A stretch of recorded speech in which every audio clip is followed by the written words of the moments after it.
औज़ुबिल्लाहि मिनश्शैतानिर्रजीम बिस्मिल्लाहिर्रहमानिर्रहीम। अस्सलामु अलैकुम नाज़रीन। आज मंडे है तो आज दोबारा लेसन पर टाइम ज़ाया किए बगैर ही मैं बच्चे से कहूँगा कि वो क्वेश्चन पढ़े वहाँ पर।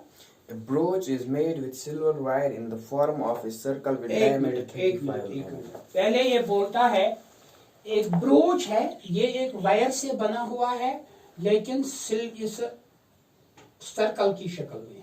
ये समझो ये ब्रोच है जो कि एक सिल्वर वायर से बना हुआ है और इस सर्कल का डायमीटर शायद इसने बोला है 35 mm. 35 mm or cm. Okay, 35 mm is its diameter. 35 mm. Okay. Come on. The wire is also used in making 5 diameters, which divided the circle into 10 equal sections. एक बार फिर एक और भी वायर और लाते हैं जो इस सर्कल को पांच डायमीटर उनका बनाते हैं। सर्कल की डायमीटर की लंबाई के 5 डायमीटर और हम इसके बनाते हैं। चलिए ये 1, ये 2, 3, 4 और 5।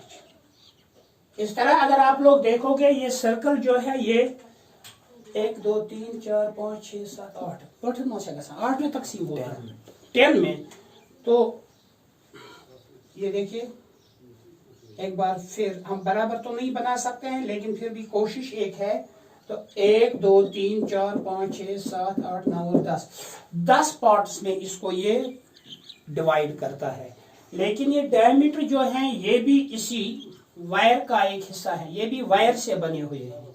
ब्रोच था पहले, ब्रोच सर्कुलर शक्ल का है और वो सर्कल जो है वो एक सिल्वर वायर से बना हुआ।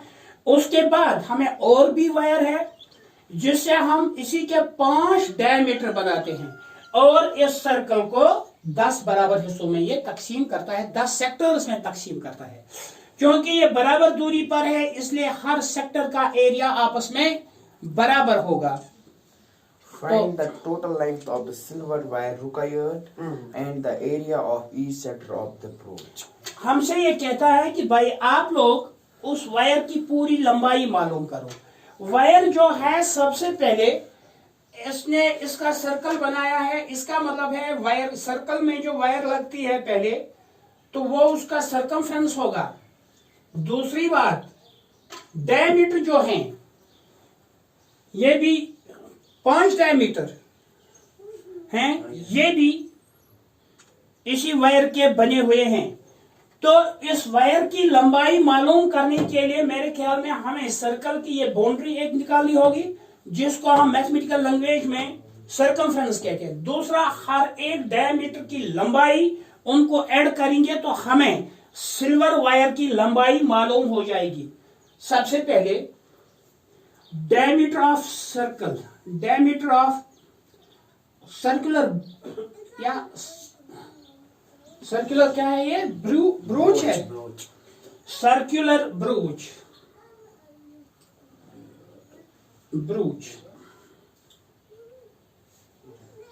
Is equal to 35 centimetre. Therefore क्योंकि इसमें हमें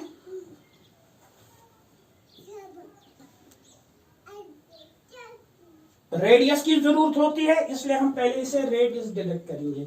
देयरफॉर रेडियस जो है ये आएगा फिर 17.5 mm।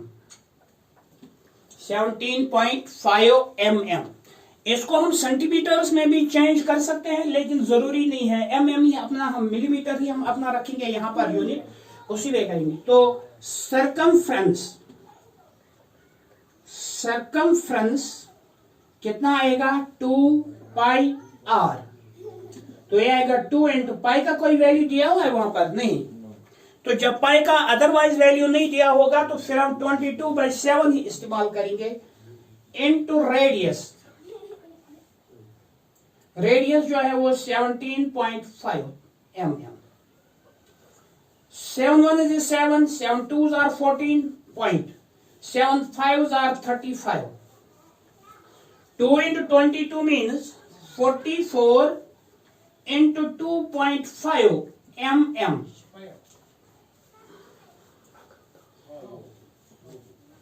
2.5 into 44.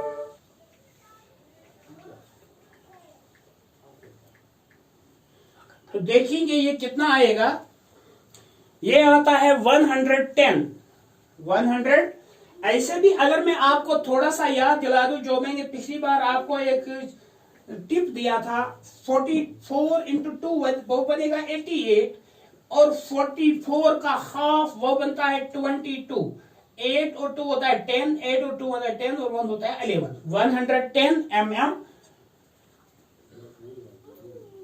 यानी इसकी लंबाई जो है 110 mm इसका सर्कमफ्रेंस है। तो सर्कल बनाने में जो वायर इस्तेमाल हुई है उसकी लंबाई 110 मिलीमीटर है। अब देखेंगे इन डायमीटर्स की लंबाई कितनी निकलेगी।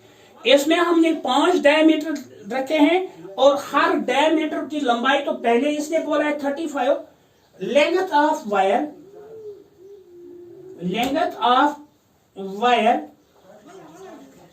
For making 5 diameters। एक की लंबाई तो है 35 mm, लेकिन हमारे पास 5 ऐसे ही हैं, तो हम लिखेंगे into 5, इससे करेंगे। 5 5s are 25, 5 3s are 15, 15 and 2 are 17। 175 millimetres इसके डायमीटर्स की लंबाई है। देयरफॉर टोटल वायर जो है, टोटल वायर हमारे पास यूज होगा, एक तो ये है 110 mm प्लस 175 mm, ये बनता है 285। यानी पूरा जो ये वायर है जो हमने इस्तेमाल किया था एक सर्कल बनाने के लिए और दूसरा उसके 5 डायमीटर के लिए, तो उस पूरे वायर की लंबाई है 285 मिलीमीटर। आप इसको कन्वर्ट भी कर सकते हैं सेंटीमीटर्स में, अगर नहीं भी करोगे तो कोई परेशानी भी नहीं है। एनीवे, अब हम दूसरे आगे पर बढ़ेंगे। दूसरा पार्ट भी इसका है। पहला तो हमें जो जरूरत था कि इस वायर की लंबाई, वो मैंने कैलकुलेट की है। अब आगे देखेंगे, आगे ये दूसरी बात इसमें क्या पूछता है हमसे। Area of each sector of the brooch. Yes, we have to find the area of each sector.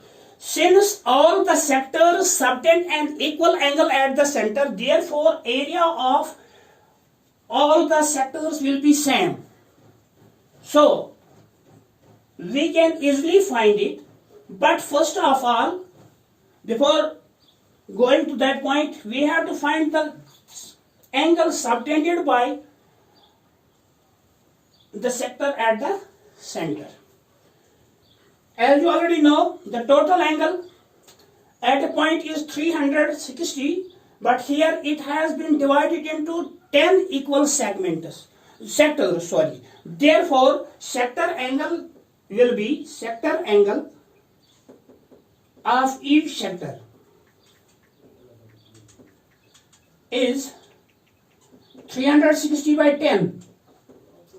That is 36 degrees. Okay. Radius is 17.5 millimeters. Therefore, area of sector is calculated by theta by 360 into pi r square.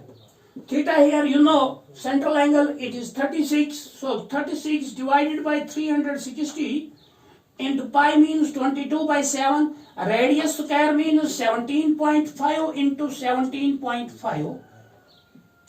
It will be millimeter square. 36 ones, 36 tens. 2 11s are 12, 2 5s are 10. 5 ones is 5, 5 3s are 15. You will get 2, and 5 5s are 25. 7 1s is 7, 7.5s are 3.5. So we get 11 into 0.5 into 17.5. 11 into 0.5 means 5.5. It is 96.25. 96.25 millimeters square. Thanks for watching. If anyone has any query about this lesson, he will please come to comment box and ask about that thing.